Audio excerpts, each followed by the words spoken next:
Good evening and welcome to Coach World TV. My name is Terry Yoffe, and tonight as my guest I have David Matthew Pryor. Hi, David. Hello, Terry. How are you? Very good. Good. Thank you for having me. Oh, God, you're so welcome. And I know we're a week and a half into the new year, but I want to wish everyone a happy new year and thank you for joining us. And we look forward to a year filled with great interviews. So, David's got this incredible resume. I have to start by saying that. We had dinner tonight, and I was really blown away by everything he's done. A little intimidated, but that's okay. So David is president of getacoach.com. He's also in the ICF world an MCC coach, which is a Master Certified Coach, which is the apex of the coaching world, and not a lot of people have it, as we discussed at dinner. David also teaches at Columbia University, and he is on the core faculty team of their Columbia Coaching Certification Program. And then many other things, which I'm hoping we will get into tonight. So, how was that for an intro? I think that's a lovely introduction. I'm actually looking forward to our spontaneous conversation, the moment-to-moment playfulness. Great, thank you. So, David, you're so accomplished. I mean, what we've spoken about tonight and the areas that you work in. Can you tell us the aha moment when you took your career and took it to the point where you kind of went on a different path? Yeah. And what was that moment that made you stop and say, this is where I want to go? Well, I think there's some choice points for me, some interesting, when I tell people my little biography, they often ask, I was a trust officer in a bank, and then I became a professional actor. So they always want to know, how did you make the change from banking to acting, which was a dramatic change, Yes. so to speak. And so I think my career has kind of taken a couple of turning points. And part of that was from banking to acting to actually coaching. When I was in the theater, I actually got exposed to coaching through a place called the Actors Information Project, and a gentleman named Henry House, who's now runs the Coaches Training Institute out in California, was actually my first coach. So I actually hired a coach. And then became enamored of the coaching process. And then my coach said, you know, I think you'd make a pretty good coach yourself. And the idea appealed to me because of the flexibility, the fluidity, and the nature of the work that could be no boundaries in terms of national or international boundaries. So I became a coach as part of my kind of third career. Wow. And certainly one of the things we did talk about at dinner was you have several buckets, as you said. Oh, there goes my paper. Fly away of coaching. Yeah. And I'll just throw them out, and then we can go through them if that's okay. People will ask me what I do, and I mean, coaching is one aspect of what I do. It's an important aspect. It informs a lot of the other work. So I do organizational executive coaching, Fortune 500s, smaller companies as well. Work internationally across different industries, communication, financial services, mining, so pretty broad. Senior C-suite or senior and above director, or even some manager level. I also do corporate leadership training, where I will train leaders to be coaches or use a coaching approach. So within that, and that's delivered internationally as well, and deliver that in Spanish. And go to South America a lot, in Europe. And then the third piece is teaching, as you mentioned, Columbia University, where I teach. So it gives me a nice wide lens to actually work in those three different areas. So would you like to kind of take them each separately and kind of talk a little bit about what you bring to each of them? And the one thing I definitely want to touch upon, because I'm so intrigued, is the whole acting. Okay. And how you would, if you do, bring your acting career and being an actor into each of these buckets. And yeah, that's a great question. And how does it serve your clients? Yeah. So I'm going to actually go right in that vein of what you just kind Great. of tapped into. Organizational executive coaching, a lot of what I do is those intimate conversations where people learn and grow and develop themselves. And I'd say if I had to kind of access some points of acting in there, some of it's around executive presence, how you present yourself. Other is rehearsed conversations, very difficult conversations that leaders have to have with other people in the organization or other stakeholders. We will actually architect the conversation and rehearse it a couple of steps in. So if I were coaching you and you had a difficult conversation, I'd ask you, Terry, so what's your opening? What's your next line? How do you think the person's going to respond? What do you say to that? We do that 2 or 3 bits in, and that actually helps them prepare them with their confidence to actually address things. So in a sense, a little bit of a rehearsed conversation to prepare someone to have a difficult conversation. So you're preparing them with their lines or their script. A little bit. A little bit. I mean, there has to be flexibility. Exactly. They can't have the script that they, because conversations Don't flow in many directions. It's prepared spontaneity, basically. It's the paradox of being prepared but also available to be spontaneous. All right, so that's a kind of an improvisational approach. Corporate leadership training, I do a lot of stuff on my feet and try to get people interacting and engaging a lot in groups or one-on-one, and also bring in playfulness to that space and humor, which I think is also needed and actually you can actually be productive by having fun, which is somewhat of an anathema sometimes in the corporate world. And then teaching as well. As an example, I teach ethics at Columbia, so I actually have 7 different hats that look like coaches' hats, but one says consultant, mentor, trainer. So actually I have people wear those different hats and assume those roles to make ethical distinctions about what is coaching and what is not from other things. So it's kind of theatricalizing the education and learning environment in that space. So that's a little bit about how I bring in some of that world. So when you talk about the different hats that you wear, and you primarily talked about it in the teaching arena, where certainly when you're teaching coaching, there is a very big distinction between coaching, mentoring, therapy, and consulting. Sure. And we as coaches have to know all of those, right? So do you ever bring any of those hats to the other parts of what you do? Maybe for you personally, where they might not know it, but I do blend. I do blend service, and whether the client knows it or not. So it's not always Socratic in the sense that we're always asking them what's the answer. Sometimes they will seek advice and consulting on an as-needed or urgent basis. Sometimes I've been there. I will mentor. So I will blend service, though ethically, and the client usually knows I'm doing that, and we contract for that. Okay. So there's always been a lot of talk that as a coach you can't give advice, or it's the client's agenda. But we're finding more and more that coaches have a little bit more leeway.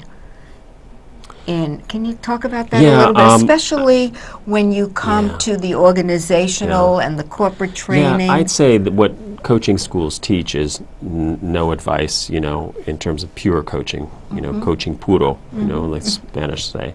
Coaching what? Coaching puro, pure coaching. Okay. Puro, pure. Right. Though I'd say the reality of the business is there is a lot of blend of advice and mentoring, and people often hire you because you have expertise in addition to coaching. I'm going to be talking at the ICF chapter this Wednesday night about the role of advice in professional coaching, and actually how you can position advice rather than a directive. You can position it as an option. So here's a possible recommendation for you, Terry, and I actually can plant some possibilities for you, but not actually tell you what to do. And you can still choose based upon my giving you advice. Okay. Does that make sense to you? Yeah, exactly. Some things that I do is I'll say, so here's a perspective.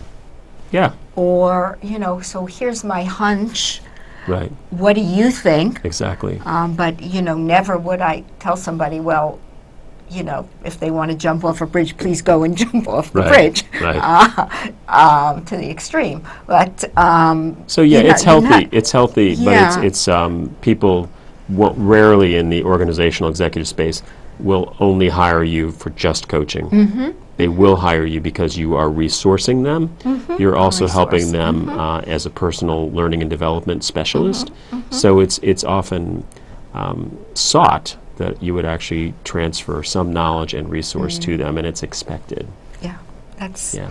I just want to go back and say David is going to be at our ICF New York City chapter meeting this coming Wednesday night, so aren't I lucky that I get to be with him twice tonight and at our meeting. And if you would like to come to our meeting, please go to our website, www.icfnyc.org, and you can come to our meeting and then hear David, because he gave me a sneak peek at what he's going to be And bringing. see some live coaching with a real client and exactly. several coaches It's coaching in the gonna be moment. Great. So one of the things I picked up on tonight, aside from all this wonderful, juicy stuff, is your passion for acting and being an actor. And I, if you would like to, unless you've got something else you would like to impart, really talk about acting, being an actor, coming to the whole coaching environment. Because as I was telling David, we're all really actors and actresses on our own stage of life. And how do we want to be on our stage of life? So many people don't see that they're, woe is me, their life is tough, they're very negative, and that's what they think their life platform is. So how do we shift that? How do you ever use any of the techniques if you get clients that really are not showing up in a way that would benefit them on their own stage of life? Yeah, it's a great question. I think the way I use it is in a couple of things. I was trained in a conservatory at the American Academy of Dramatic Arts here in the city for a 2-year conservatory, and then took several private studies afterwards and did a lot of stage work. I think the way I use it is really in the ability to know one's instrument. So when someone knows their voice, their emotion, their breath, their body, so using it on a somatic level in coaching, not just on an intellectual level, and also helping people gather confidence in terms of communicating and putting things across. I would say I use it. And I think you and I talked at dinner about improvisation. And really, I ended up teaching improvisation to actors. And what I learned from that in terms of narrative improvisation was the ability to actually trust your own instinct and say what's there and create right out of the moment where the live, most exciting thing is happening in the in-between us. And I think that's the same in coaching. Because the conversation, I don't know where it's going to go, and it is an improvisation, and I'm there to flow in the moment and trust that I trust myself, I trust the client, and we trust our relationship. So I think there are definitely transferable skills, and also I think my comfort level in teaching and coaching is also, the theater has gifted me that. So if I'm in front of an audience or doing teaching or in front of whomever that is, I'm working right off of that person like I'm working off of you now. So that gives me the confidence to play and just be here now. Great. Does that make sense? Yeah, definitely makes sense. Definitely, that even your leaders in a lot of ways have to be actors in how they show up. Authentic, hopefully. Yeah, well, but, actually acting at school, the first couple of years, what they teach you is truth. They don't actually teach you to be a presentational actor or a faux facade. You want to access the deepest part of one's character, one's self, and put the truth across of the playwright to stage. So it's not acting in the sense of a facade as much as it is tapping into one's identity of whoever you're playing and accessing that point. So if you're a leader, you want to tap into your own power source or whatever that is, and be able to channel that appropriately to whatever the context you're working in. Interesting. It's like at any given moment we could be, like a car shifting gears to be whatever part we need to be at that given moment. Yes. Like right now, you need to be the interviewer. Right, and when I leave here, I don't know, I could be whatever. But, and it's interesting that we each have so many parts available to us that we don't recognize that. And one of the things I do with my clients is talk about the many parts that, if they're belaboring something, it's only one part of them. Correct. It's not who they are totally.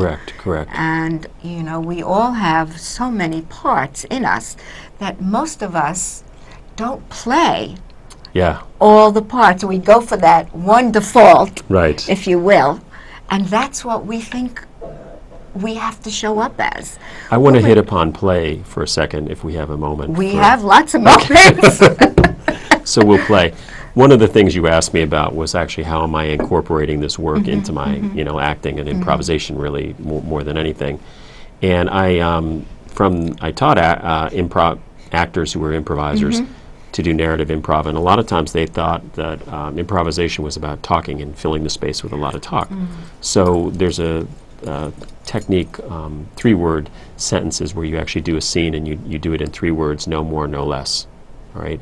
And so I was on the stage and was given a scene to play out with a woman, and I was really scared because I thought I had to fill up the space.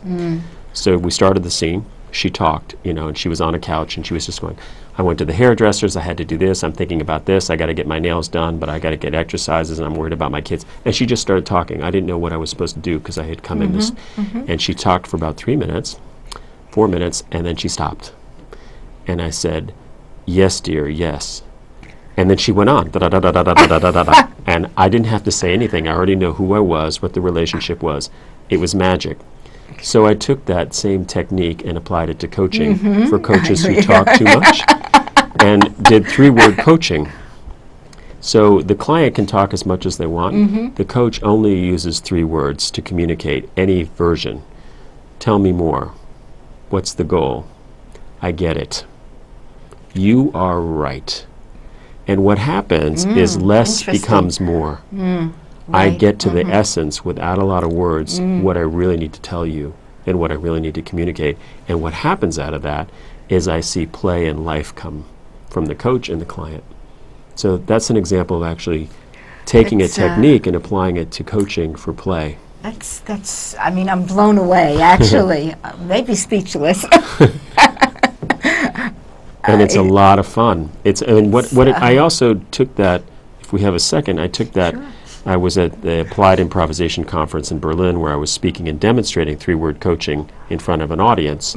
And I went with some colleagues for coffee, and we said, let's just try this out if we just tried each other talking in 3 words. And we had an hour and a half of coffee outside of the conference, and we all communicated in 3 words. I didn't know these women too well. One was Australia, one was New Zealand, and myself. And we had a hysterical time. But we got to the real essence of like what we wanted to say without a lot of social nicety. We played and used this technique. So I guess I'm telling you that to say that that's probably also a lot of my passion is to use play and work and to use some of these techniques to make things come to life. That's so interesting because as coaches, if a client talks and then they stop, and I guess I'm certainly guilty of it if I don't think about it, we want to fill the air. Everyone feels, my God, people are so uncomfortable with silence. Of course, we can't do that here, but maybe we can. Okay, we can try. 4 words. 4 words, I know. No, I get it. I totally get it. And I think you and I had a conversation around why coaching's here in terms of this technology world. I love that. There's Thank so you. much Thank you. rapid, we're so interconnected technologically with Twitter, Facebook, email, voice, text, God knows what. et cetera, and that people don't take time to actually sit down and listen uninterrupted to someone else. And that's what coaching can provide as a real gift. I think you and I are resonant in that space. I totally have found a kindred spirit. Yes, yeah. Where we're addicts attached to our device. I mean, I see people with a BlackBerry, a cell phone, and then they've got a tablet. I don't know what else they could have. But it's they have to have all of that. Yeah, And it does take away from interpersonal relationships. Right. And I've heard so much about kids coming out of college, going for interviews or trying to communicate Yeah. with their texting and see you, later, or one syllable, that I don't think they have the wherewithal Right. to understand the interpersonal relationship. Correct. Even in companies, you can do everything virtual. Yes, yes. So you're not expected to have these relationships. Right. And my sense is the idea of real relationships has kind of been tossed aside for the technological Yeah. advances and connections. Yeah, and I think that's why coaching, one of the reasons why coaching is actually here on the planet now and in growing. So I just want to. I'm not done with your conversation. You're not done with me yet. No. Yeah. With the space and the 3 letters, 3 words. Yes, yes, yes. What if you have a client that goes on and on and on, and it's always the story, and you don't want to hear the story anymore? Yes. Do you say something like, "Okay, move on"? That's 3 words, or I might say, I got it. and so what if that's not enough? I mean, I'm actually talking from sure, a sure, personal sure. perspective here, where it's constant that the story Goes on and on. and Yeah. it's, in my coaching opinion, Yeah. it's an armor, An armor? or Armor. saboteur Yeah. that keeps them Yeah. from really getting to the niche or the Yeah. The end point. the end point Yeah, of yeah. them. Yeah. Marshall Goldsmith talks about observational feedback, and we practice it in the Columbia program as well, and it's very powerful. And even in this presentation I'm doing with the Mindful Coach, sharing reflection and letting the client know what you're seeing, because you are the mirror. So actually saying, do you know, can I make an observation for a second? I notice that a lot of times when I ask you a question, you will go on, for quite a long time without making a point. Are other people in your world experiencing, I'm wondering if other people in your world are experiencing the same thing. So sharing it as a reflection and also tying it to seeing if it serves their agenda, because if the person is wanting to actually be a more powerful leader and they're losing focus and losing attention, you can actually come in there with some really strong observational feedback, tell it to them, and see what they think, and tie it to their agenda, not just because you see that or it might disconnect you, but actually link it to what their goal is. And then you can leverage that feedback into that person. And what if you've done that a number of times, where you keep, I'm in a place where it's time to have a real conversation, dialogue about this. Yeah. Yeah. Then I think it might be a boundary around whether or not that person is going to be a coachable person for you, coachability, and that you might need to actually sit down and say, you know what, here's what I'm observing, and we're not tracking on this, and I'm just wondering, they might be better served by another professional. And I don't mean coaching, it might be actually, for psychology. Yeah. But thank you. For a pattern. Yeah, but behavioral pattern. So love the 3 words. I really do. Because you love... Because it just seems so clear. It's There's very such clarity. simple. And simple. It gets to it. Yeah. I'm doing it. right I get now. it. Yeah. But so I have to come up with a couple of 3-word Questions or statements. Statements. Or it can be, it doesn't have to be a complete sentence. It could be, ah, yeah, right. You know, so it could be an expression, a nonverbal form of encouragement that just has the 3, and it has a musicality to it, you know. But I wonder, and I guess you have this answer. Yeah. If clients feel, my God, that's all I'm getting, I mean, that, Yeah, like they're not paying attention, they have nothing more I to wouldn't say. do it, I do it kind of, I say, you know, somewhat tongue-in-cheek, but it's Right. real in the sense that it helps me get to the crux of the question. I don't usually tell clients I'm doing that as a Right, no, no, no, technique, and I right, wouldn't right, right. overuse it. Right. But I might, if I'm really talking to you and listening to you intently, Terry, and I want to get to it, I might go for real economy and say, what is it? What's the root? You know a lot. I'm going to make 3 words, whatever. You know, that kind of thing, just to get to the essence. Tell me more. Right, that, yeah. I got it. Yeah. You're ready now. You know, I could really emotionalize it, and it doesn't sound like I'm using 3 words. It just sounds organic. So the idea is to make it sound organic, but not use it as a technique or a manipulation. So it's Very an interesting. artful. It's a choice point. Very interesting. Yeah. I learned something. So that's great. Yeah. Great. So, David, we still have a couple of minutes. Okay. And it's gone quickly. Yes.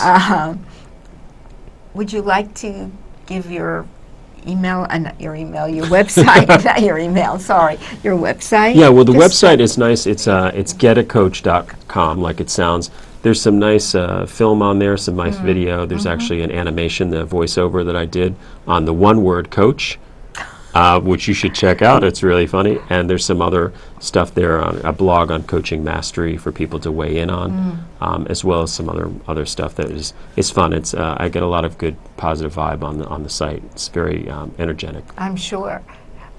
So we have about 1 minute left. Okay. Yeah. What would you like to end with?